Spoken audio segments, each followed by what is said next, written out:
Good morning friends, एक बार फिर आपका अग्रसेन कन्या महाविद्यालय की ऑनलाइन क्लासेस में हार्दिक स्वागत, अभिनंदन।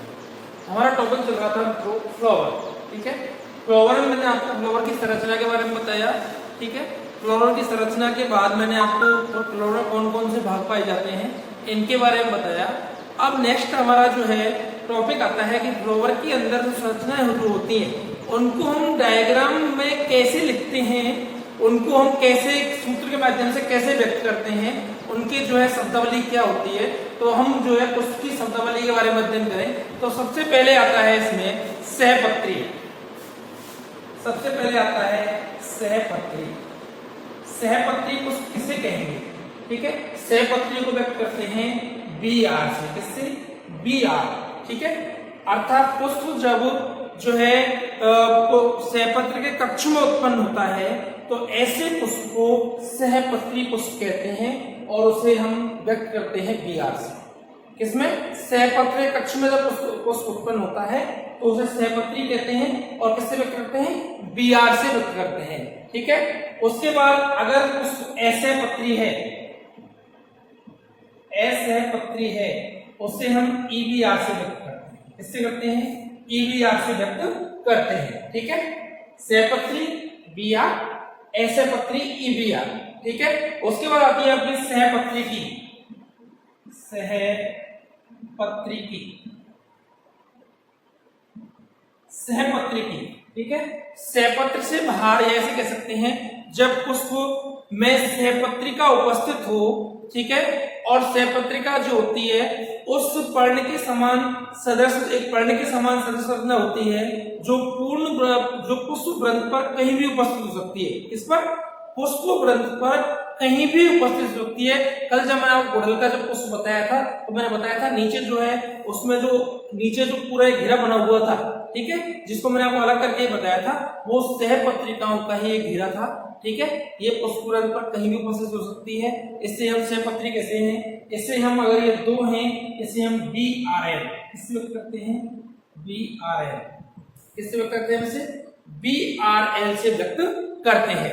ठीक है, अब देखिए पुष्प में अगर वृंत उपस्थित है, सहवृंत, कल मैंने आपको बताया था पुष्प में अगर वृंत है उसे हम सहवृंत कहते हैं।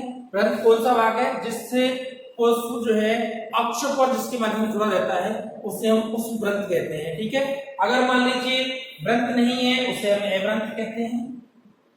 ये पुष्प में कहीं आते नहीं है इसलिए इनकी कोई गणना होती नहीं है। ठीक है, उसके बाद जो है पुष्प, पूर्ण पुष्प कौन सा है? पूर्ण, जब मैंने बोला आपको कि पुष्प पूर्ण है, अर्थात पूर्ण पुष्प किसे कहेंगे? जिसमें बाह्य दल, उमंग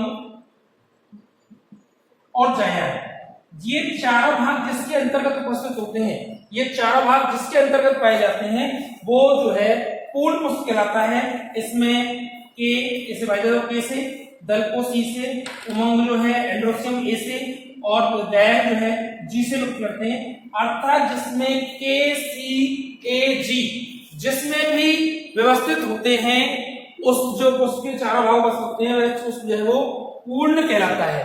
ठीक है, उसके बाद जो है अपूर्ण, उसके बाद आती है अपूर्ण। अपूर्ण पुष्प क्या है? पुष्प में जब इन चारों में से कोई भी भाग उपस्थित हो, चारों में से कोई भी भाग उपस्थित हो तो जो है वह पुष्प, जो चारों में से कोई, आपको जैसे मान लीजिए किसी में बाह्य दल नहीं है, ठीक है, दोनों मिलकर के क्या बनाते हैं? आपका परिदल बना रहे हैं। ठीक है, या उमंग नहीं है या जायक नहीं है। ठीक है, इन चारों में से कोई भी भाग अगर नहीं है तो ऐसा पुष्प जो है वो क्या कहलाता है? अपूर्ण पुष्प कहलाता है। अर्थात जो है वो पुष्प जो है अपूर्ण कहलाता है। उसके बाद आता है पुष्प, मान लीजिए द्विलिंगी। मैंने कहा पुष्प कैसा है आपका? द्विलिंगी। ठीक है, पुष्प द्विलिंगी है अर्थात जिसमें नर और मादा, अर्थात जिसमें उमंग और जायन, उमंग एवं जायन दोनों इसके अंदर उपस्थित होते हैं। ठीक है, अर्थात ए और जी दोनों पाए जाते हैं। ऐसा पुष्प जो है वो उमंग यह द्विलिंगी कहलाता है। क्या कहलाता है? द्विलिंगी। इसमें जायंत और पुमंग, नर और मादा जननांग दोनों उपस्थित होते हैं। ऐसा पुष्प जो है क्या कहलाता है? आपका द्विलिंगी कहलाता है। इस द्विलिंगी पुष्प को जो है हम कैसे व्यक्त करते हैं? इस तरह से व्यक्त करते हैं। कैसे व्यक्त करते हैं? ये नर का साइन है, ये मादा का साइन है, द्विलिंगी। मान लीजिए पुष्प जो है एक लिंगी है, एक लिंगी नर। पुष्प कौन सा है? एक लिंगी नर है, तो हम उसे इस तरह से व्यक्त करते हैं। अर्थात ऐसे पुष्प में जायांग भाग जो है वो नहीं पाया जाता। ठीक है। और मान लीजिए एक लिंगी मादा पुष्प जो है वो कैसा है? एक लिंगी मादा है, अर्थात जो है पुष्प में नर भाग नहीं पाया जाता, उसे हम इस तरह से व्यक्त करते हैं। ठीक है। ये हो गया आपका। इसे हम क्या कहते हैं? इसे हम कहते हैं स्त्री केसरी। ठीक है। इसे कहते हैं हम कौन सा? एक लिंगी नर। ठीक है। और जैसे हम पुंकेसरी, ये सब क्या होता है? पुंकेसरी, ये कहलाता है स्त्री केसरी। ठीक है। उसके बाद आता है आपका कि नपुंसक। अब जब पुष्प में इन दोनों में से कोई सा भाग उपस्थित नहीं होता है तो क्या कहलाता है? उसे नपुंसक कहलाता है। जब क्या हो? नर और मादा दोनों अनुपस्थित हो, नर और मादा दोनों अनुपस्थित हो, ऐसा पुष्प जो है क्या कहलाता है? आपका नपुंसक कहलाता है। ठीक है। उसके बाद चीज आती है आपकी त्रिज्या सम्मित। क्या आता है आपका? मान लीजिए मैंने कहा आपको त्रिज्या सम्मित, त्रिज्या सम्मित, त्रिज्या सम्मित। ठीक है।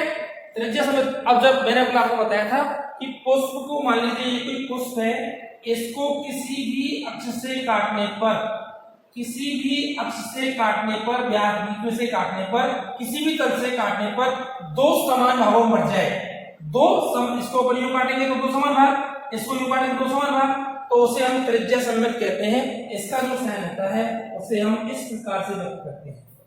ठीक है। उसे हम इस प्रकार से व्यक्त करते हैं। अब आता है, मैंने कह दिया एक व्यास सम्मित, एक व्यास सम्मित। ठीक है। तो देखिए एक व्यास सम्मित क्या होता है? एक व्यास सम्मित का मतलब है कि उसको किसी एक तल से काटने पर ही, उसको किसी एक तल, अब ये पुष्प है मान लीजिए, उसको एक तल से काटने पर ही दो समान भागों में बटे। जब उसको किसी एक तल से काटने पर ही दो समान भागों में बटे, जैसे अपने के दो हिस्सा यूं करेंगे तो नहीं बटेंगे, लेकिन अगर सीधे दो हिस्से करते हैं तो वे दो समान भाग हो जाएंगे। तो इस प्रकार से ऐसे उसको हम क्या कहते हैं? एक व्यास सम्मित कहते हैं। और इसको हम इस तरह से व्यक्त करते हैं, इसको हम इस तरह से व्यक्त करते हैं। ये है आपका एक व्यास सम्मित। ठीक है। अब आपको उसके बाद जो है आपका आता है कि भाई पुष्प जो है चक्रीय है, अर्थात जो है पुष्प की विभिन्न ग्रहणियां जो है पुष्प क्रम पर जो है वो चक्र के रूप में पाई जाती है। चक्रीय पुष्प ऐसा है जिसमें क्या हो? चक्रीय पुष्प कैसा है? मान लीजिए चक्रीय है, अर्थात पुष्प पर पाए जाने वाले विभिन्न भाग जो है वो चक्रीय क्रम में उपस्थित है। ठीक है। अब आता है आपका पुष्प जो है चतुर्थई। मान लीजिए पुष्प कैसा है आपका? चतुर्थई। ठीक है। जब पुष्प में क्या सी और ए, अर्थात बाह्य दल और दल, सी और ए दोनों जो है वो 4-4 के गुणांक में हो। कितने हो? 4-4 के गुणांक में हो, अर्थात 4 ही तो हमें क्या बाह्य दल और 4 ही आपके दल। ऐसे पुष्प को हम क्या कहते हैं? चतुर्थई कहते हैं। जब 5-5 के हो, के और सी मान लीजिए 5-5 है, ऐसे पुष्प को पंचतई कहते हैं। और जब के और सी मान लीजिए 3-3 है तो ऐसे पुष्प को कहते हैं त्रितई कहते हैं। क्या कहते हैं? त्रितई। ठीक है। चतुर्थई, पंचतई और त्रितई। ठीक है। ये जो है पुष्प की आपकी सामान्य जो है शब्दावली एक बार फिर सुन लीजिए। मान लीजिए कुछ सहपत्री है, उसे हम बिहार से व्यक्त करते हैं। ऐसे पत्री है, बिहार से व्यक्त करते हैं। सहपत्री का पुस्तक बिहार लिखते हैं। सेवरंत है, मान लीजिए ग्रंथ पाया जाएगा सेवरंत है, ग्रंथ नहीं है तो अग्रंथ है। अगर उसमें बाह्य दल, दल, उमंग, जैन चारों भाग उपस्थित हैं, ऐसे पुष्प को हम पूर्ण पुष्प कहते हैं। ठीक है। अपूर्ण पुष्प कौन सा कहलाता है? मान लीजिए इन चारों भागों में से कोई भी भाग अगर अनुपस्थित है, ऐसा पुष्प जो है क्या कहलाता है? अपूर्ण पुष्प कहलाता है। ठीक है। द्विलिंगी पुष्प जिसमें नर और मादा दोनों उपस्थित हों, ऐसे पक्ष को हम द्विलिंगी कहते हैं, अर्थात इसे हम किससे व्यक्त करते हैं, एस साइन से व्यक्त करते हैं। ठीक है, एक लिंगी पुष्प नर मान लीजिए इसे पुंकेसर ही कहते हैं। ठीक है, मान लीजिए मादा अनुपस्थित है और केवल नर है तो उसे हम क्या कहते हैं, एक लिंगी नर कहते हैं। ठीक है, उसे हम कैसे व्यक्त करते हैं, तीर के निशान से व्यक्त करते हैं। एक लिंगी मादा है तो नीचे प्लस का निशान ये साइन होता है इसका, इसे हम स्त्री की श्रेणी कहते हैं। ठीक है, नपुंसक है, मान नर और मादा दोनों अनुपस्थित है, ऐसा पुष्प क्या कहलाता है, हमारा नपुंसक कहलाता है। त्रिज्या सममित, जब उसको किसी भी तल से काटने पर दो समान भागों में बढ़ जाए, ऐसे पुष्प को हम क्या कहते हैं, त्रिज्या सममित कहते हैं। क्या कहते हैं, त्रिज्या सममित कहते हैं। जब उसको केवल एक भाग से काटने पर, एक तल से काटने पर दो समान भागों में बटे, ऐसे पुष्प को क्या कहते हैं, एक व्यास सममित कहते हैं। इसके साइन ये होते हैं। ठीक है, उसके बाद लगा चक्रीय, जब चक्र में लगे हों सभी भाग, उसे हम चक्रीय कहते हैं। ठीक है, उसके बाद मैंने बताया आपको, जब उसमें बाह्य दल और दल 4-4 के गुणांक में हो उसे हम चतुर्थई, 3-3 के गुणांक में हो त्रितई, और 5-5 के में हो तो उसे हम क्या कहते हैं, पंचतई कहते हैं। ठीक है, ये हुई आपकी पुष्प की सामान्य शब्दावली। अब कुछ एक चीज आती है वो और मैं आपको बता देता हूं।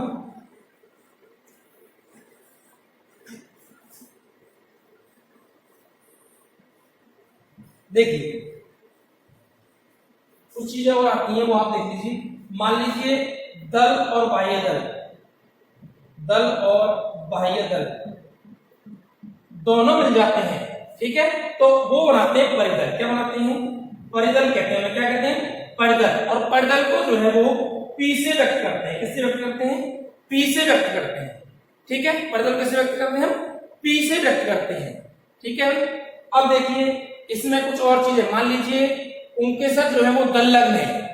पुंकेसर कैसे हैं, दल लग्न पुंकेसर। मान लीजिए आया दल लग्न पुंकेसर, तो सी और ए इसको हम इस तरह से व्यक्त करते हैं, दल लग्न, दलों से पुंकेसर लगे हुए हैं। मान लीजिए परिदल से लगे हुए हैं तो पी ए। ठीक है, ये आपको समझ में आया। मान लीजिए अंडाशय ऊर्ध्ववर्ती, अंडाशय ऊर्ध्ववर्ती। ठीक है, इसे हम इस तरह से व्यक्त कर रहे हैं, अंडाशय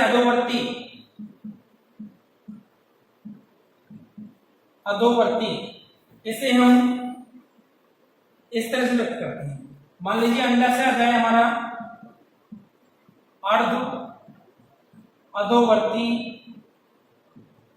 या अर्ध ऊर्ध्ववर्ती,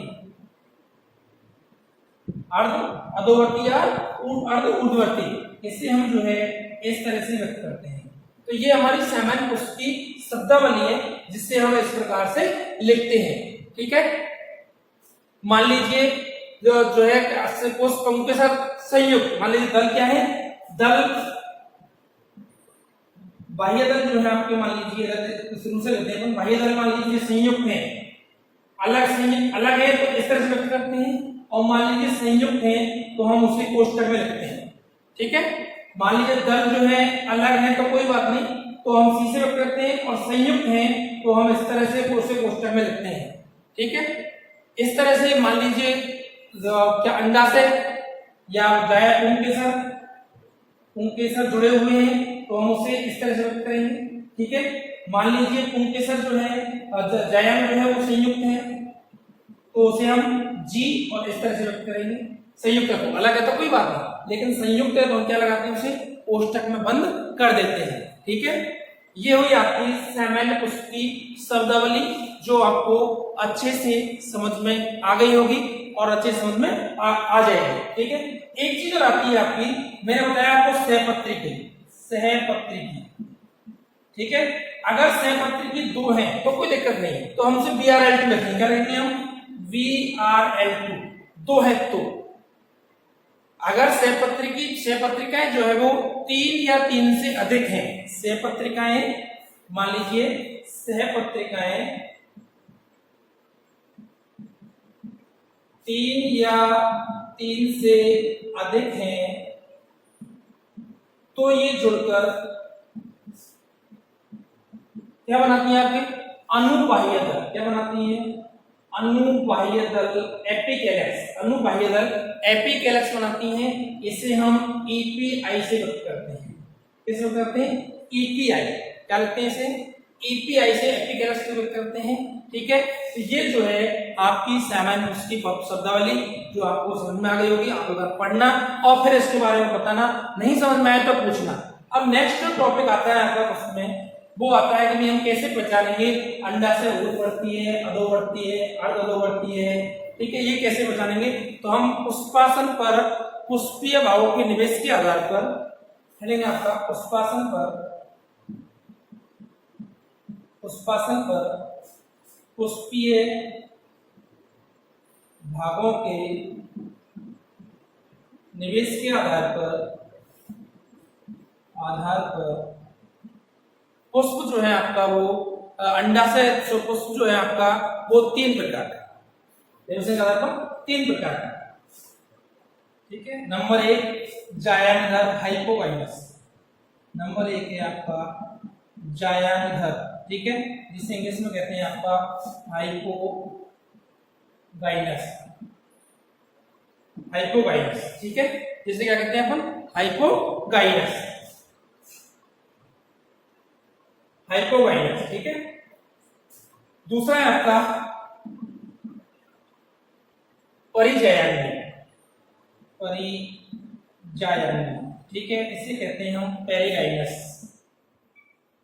पेरिगाइनस, परिजायनीय। और तीसरा आता है आपका एपिगाइनस जायांगोपरि। तीसरा है आपका जायांगोपरि,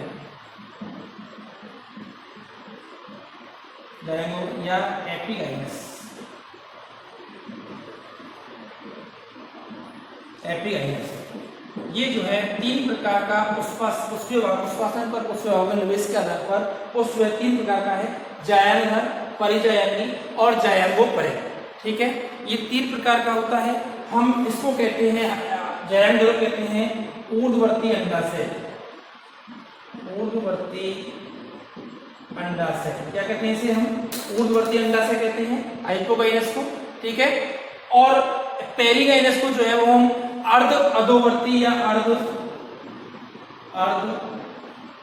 अधोवर्ती या अर्ध ऊर्ध्ववर्ती, अर्ध अधोवर्ती या अर्ध ऊर्ध्ववर्ती अंडाशय कहते हैं। किसको? परिजायनी को। और इसे हम कहते हैं अधोवर्ती अंडाशय। अधोवर्ती अंडाशय,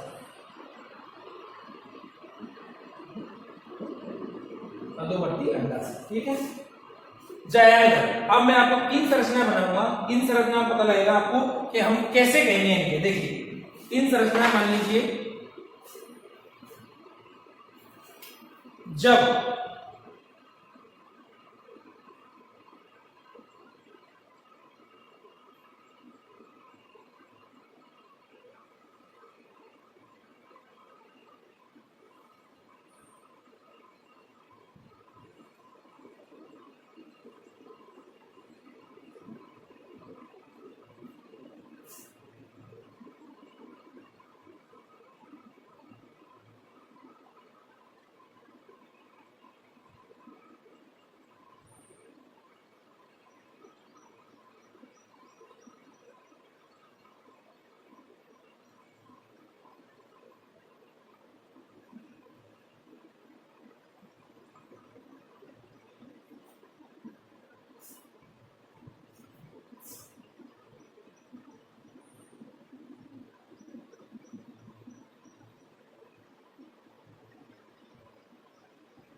तीन स्थिति आपको देखनी है इसमें। जब पुष्पासन की पर पुष्प के सभी भाग अंडाशय के नीचे से निकलते हैं। कहां से निकलते हैं? नीचे से निकलते हैं। उसके सभी पुष्पा भाग जो है अंडाशय के नीचे से, पुष्पासन से अंडाशय के नीचे से निकल रहे हैं। ऐसे को हम क्या कहते हैं? जायांधर कहते हैं। क्या कहते हैं इसे? जायांधर। जब पुष्प के सभी भाग जो है वो अंडाशय के नीचे से निकलते हैं, ऐसे पुष्प को जायांगर और ऐसे अंडाशय को ऊर्ध्ववर्ती अंडाशय कहते हैं। क्या कहते हैं हम? वो जायांगर पुष्प, ऊर्ध्ववर्ती अंडाशय, ऊर्ध्ववर्ती अंडाशय। ठीक है। दूसरा आपको दिख रहा है कि इसके मध्य भाग में से, कहां से, जो अंडाशय जो है उसके मध्य भाग से जब क्या निकलते हैं, उसके सभी भाग निकलते हैं, ऐसे अंडाशय को क्या कहते हैं? ऐसे अंडाशय कहते हैं अधोवर्ती या अर्ध ऊर्ध्ववर्ती अंडाशय। ठीक है। और ऐसे पुष्प कहते हैं परिजायंगी। क्या कहते हैं? परिजायंगी, पेरिगाइनस।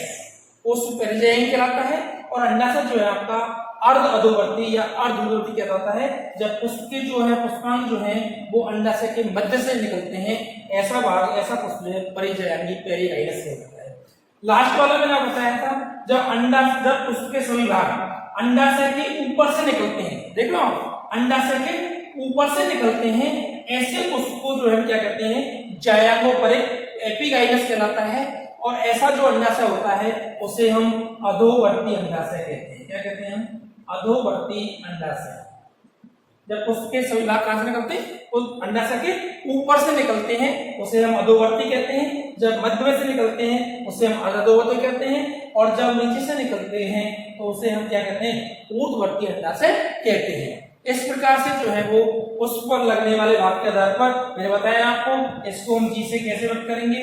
जी नीचे लगाते हैं, इसमें हम जी जो है वो मध्य में लगाते हैं, और इसमें जो है जी के हम इसको ऊपर लगाते हैं। इस प्रकार से जो है हम पुष्प जो है हमारा पुष्पासन पर उसके भावों के निवेशन के आधार पर तीन प्रकार का, हाइपोगाइनस, पेरिगाइनस और एपिगाइनस। ठीक है। जब पुष्प के सभी भाग अंडाशय के नीचे से निकलते हैं, ऐसे पुष्प को हाइपोगाइनस कहते हैं, जायांगधर कहते हैं। ऐसे अंडाशय को ऊर्ध्ववर्ती अंडाशय कहते हैं। जब पुष्प के सभी भाग अंडाशय के मध्य भाग से निकलते हैं तो ऐसे पुष्प को हम परिजायंगी या पेरिगाइनस कहते हैं, और अंडाशय को अर्धऊर्ध्ववर्ती या अर्धऊर्ध्ववर्ती अंडाशय कहते हैं। और जब पुष्प के सभी भाग अंडाशय के ऊपर से निकलते हैं, ऐसे पुष्प को जो है क्या कहते हैं? हम एपिगाइनस कहते हैं, और ऐसे जो अंडाशय जो है उसे हम क्या कहते हैं? अधोवर्ती अंडाशय कहते हैं। आज के लिए दोस्तों इतना ही। नेक्स्ट क्लास में जो है आपको मैं जो है दल विन्यास के बारे में पढ़ाऊंगा। तब तक के लिए थैंक यू।